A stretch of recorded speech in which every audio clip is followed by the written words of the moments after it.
Hi guys, my name is Zara and I'm a psychological wellbeing practitioner at the private therapy clinic. So today I'm going to be talking about premenstrual syndrome. I'm going to speak about what it is, what sort of symptoms are associated with premenstrual syndrome. I'm also going to be talking about the factors that affect premenstrual syndrome, which can make it worse or alleviate it. I will also be talking about premenstrual dysphoric disorder, which is the more extreme end of PMS. And I'm also going to speak about interventions that have been shown to be effective to help people manage their premenstrual syndrome symptoms. So to begin with, I'm going to speak about what premenstrual syndrome is. I'm going to define it. So premenstrual syndrome is a set of symptoms that individuals experience in the run-up to their menstrual cycle. So it regularly occurs during the luteal phase of the menstrual cycle, which is just before your period occurs. So to begin with, I'm going to define what premenstrual syndrome is. So premenstrual syndrome is a disorder which is experienced by almost 90% of women at one point in their lifetime. I say women, but what I mean is any individual who menstruates. It's a very common and very prevalent disorder. However, a lot of the time it's undermined and dismissed as just being premenstrual symptoms and just being something that women have to bear. However, that is not the case. So to begin with, I'm going to just talk about the type of symptoms that people can experience. So we know the most common ones, which are physical symptoms, which includes like bloating, constipation, diarrhea, cramps, as well as things like migraines and headaches. People who experience PMS also experience psychological symptoms. So psychological symptoms include depression, anxiety, as well as, in the more extreme cases, suicidal ideation. So as you can tell, it's not a very casual disorder, and it should be taken a lot more seriously than it is. So as well as being a psychosomatic disorder, premenstrual syndrome has a really big impact on the quality of life of people who menstruate. So it often leads them to report greater absenteeism from work and school, and general quality of life is poorer, as we can all surely imagine, especially people who menstruate. There have been points at which you've just been unable to carry on with daily life, go to events, because of your experience of symptoms, be they somatic, be they psychological. So one of the most extreme forms of PMS is called PMDD. So it has its own category, and this is the most severe form of premenstrual syndrome. Often for people who experience PMDD, there's a lot of suicidal ideation involved, major depressive episodes. So there are multiple factors that have been identified as increasing an individual's likelihood of experiencing premenstrual syndrome and premenstrual dysphoric disorder. One of the biggest contributors is that it's genetic, that it's biological. So if your female family members, those who have menstrual cycles, have experienced it, this increases your likelihood of having also experienced it, or experiencing it, by about 40 to 60%. Of course, the impact of biological factors varies, and so even if your mother, your aunt, or your grandmother experienced it, it's not that you will experience it, it just increases your likelihood of having experienced PMS. Or PMDD. With regards to the biological factors that contribute to PMS and PMDD, it's been found that genetic inheritance is a rather big contributor to the experience of PMS and the likelihood that an individual will experience PMS. So researchers had previously conducted studies on different types of twins. So they looked at identical and fraternal twins, and looked at whether these twins experience premenstrual syndrome. So for a lot of the research, the findings are rather varied, but it is clear that there is at least a genetic component to PMS. So for example, one study found that PMS was experienced by 81% of identical twins. So identical twins being those that share the exact same DNA. So the incidence of this occurring at such a high rate shows that PMS is a genetic, has a genetic component.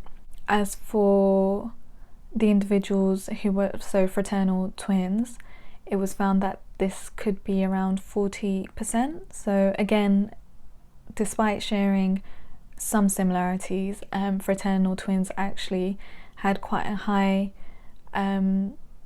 prevalence of PMS. Another contributor to PMS is early age of menstrual onset.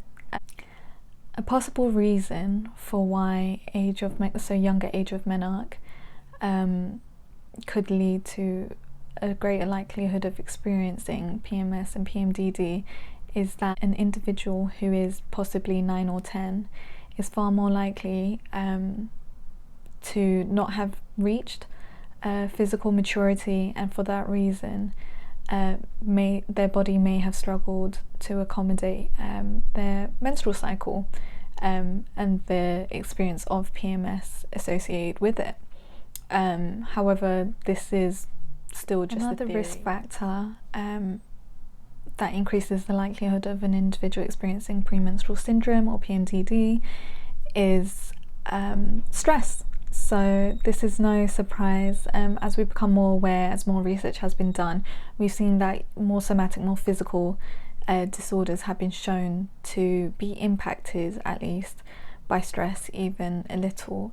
So we know, for example, there's an association between anxiety and IBS, that it may cause IBS to worsen. In this case, stress has been shown by many studies to impact the likelihood of an individual experiencing PMS, but also worsening symptoms.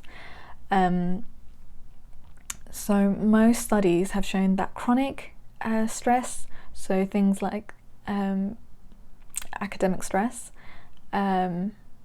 grieving, financial worries, etc., so things that are long-term stresses have been associated with PMS and increase the likelihood of an individual experiencing premenstrual syndrome. This has been recurrently shown by research. However, the impact of acute stresses, so short-term stresses, has not been as backed up by science, although there are studies, some studies, that do suggest some acute stresses can negatively impact PMS. So before we move on to interventions, I'm just going to talk a little bit about the biological and psychological underpinnings to premenstrual syndrome. In that manner, what I mean is I'm going to talk about how stresses, so in particular chronic stresses, as I've mentioned before, they've been most likely found to impact premenstrual syndrome or increase the likelihood of it. So when it comes to our menstrual cycle, it is controlled and regulated by the endocrine system. The endocrine system releases the hormones associated with PMS, associated with the regulation of the ovaries, the follicle, the egg, etc. when it's released, and so forth, and in that case manages the menstrual cycle and its all its phases. What has been shown, or what has been theorized, is that an individual in the luteal phase, is the phase before your actual period, so the phase before that where we do experience PMS.